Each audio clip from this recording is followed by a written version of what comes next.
So today's objective is in two parts. The first thing we need to do is define 9 essential parts of an argument.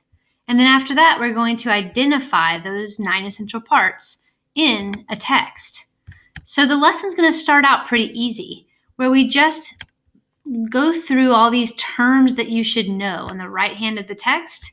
I'm going to ask you to fill in the blanks that you see, and then also just to go through and really identify which are the 9 terms that you need to memorize in order to be successful with this unit.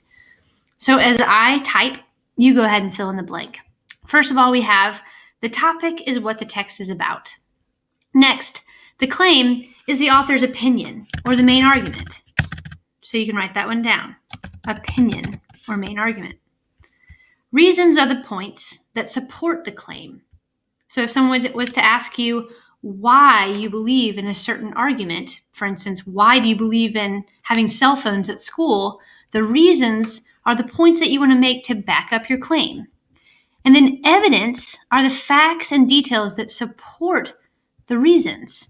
So if you said that you think that you should have cell phones in school because students would be more focused, evidence are the ways that you support that reason. So evidence could be 2 different things. So you might have statistics. That's one kind of evidence. The statistics are usually numbers or facts. So you want to go ahead and fill in those blanks there. And then there's also a different type of evidence. It's called an anecdote. An anecdote is a type of short story that is used to, again, back up your reasons. Now, towards the end of an argument, you'll often see a counterclaim, which is when the author acknowledges or notices an opposing viewpoint. So that's when they look at the opposite view and try to consider it in their argument in order to then argue why it's wrong. So the rebuttal, in fact, is when the author explains why the counterclaim is wrong. So that's the argument that they make in response to the counterclaim. And then finally, the closing statement ties up the final points of an argument. Okay, so we've just gone through this whole right side and made sure to have all the blanks filled in. Now I'm going to go back and I'm going to bold on the computer these 9 terms. You might want to circle them to make them very visible to yourself so that you know exactly what 9 terms you need to study. So we've got topic, claim, reasons, evidence. There are 2 types of evidence. There are statistics and there are anecdotes. And then we have a counterclaim, which might be a new word for you. Counter means against, and claim is the author's opinion. So this is a counterclaim is when you acknowledge the opposing viewpoint. Again, this is number 8, rebuttal. And then finally, we have the closing statement. So those are the 9 terms that you need to know. Take a second and fill in anything that you might need to at this point. Okay.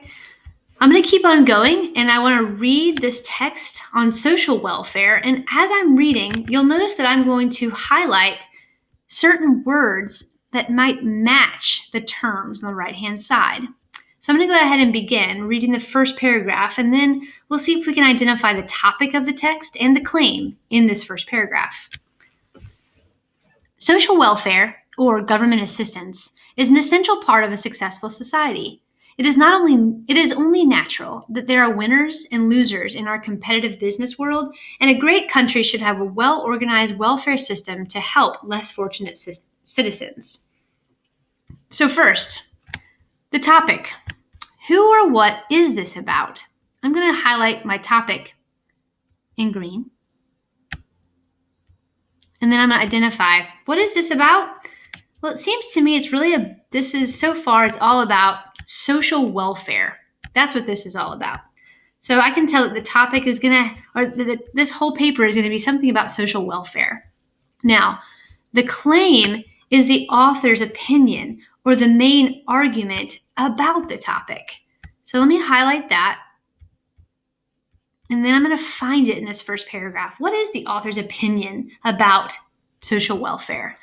It says social welfare or government assistance is an essential part of a successful society.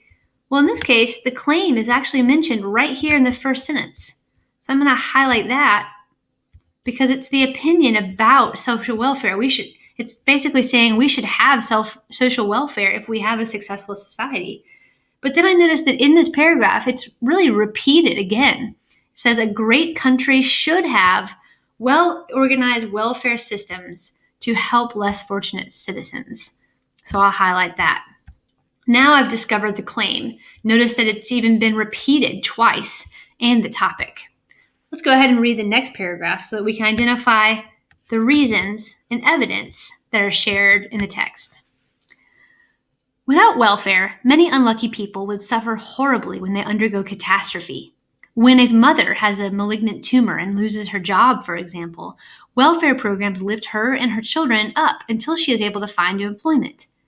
When a family loses their house in a flood, welfare can provide free rent until the family saves sufficient money for new payments.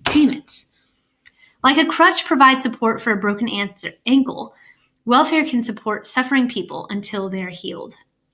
Okay, so this paragraph includes a reason and some evidence. So first of all, we could ask the question, why does this author think we should have welfare? And it says right here, without welfare, many unlucky people would suffer horribly when they undergo catastrophe. So that's why this author thinks that we should have welfare. That's a reason.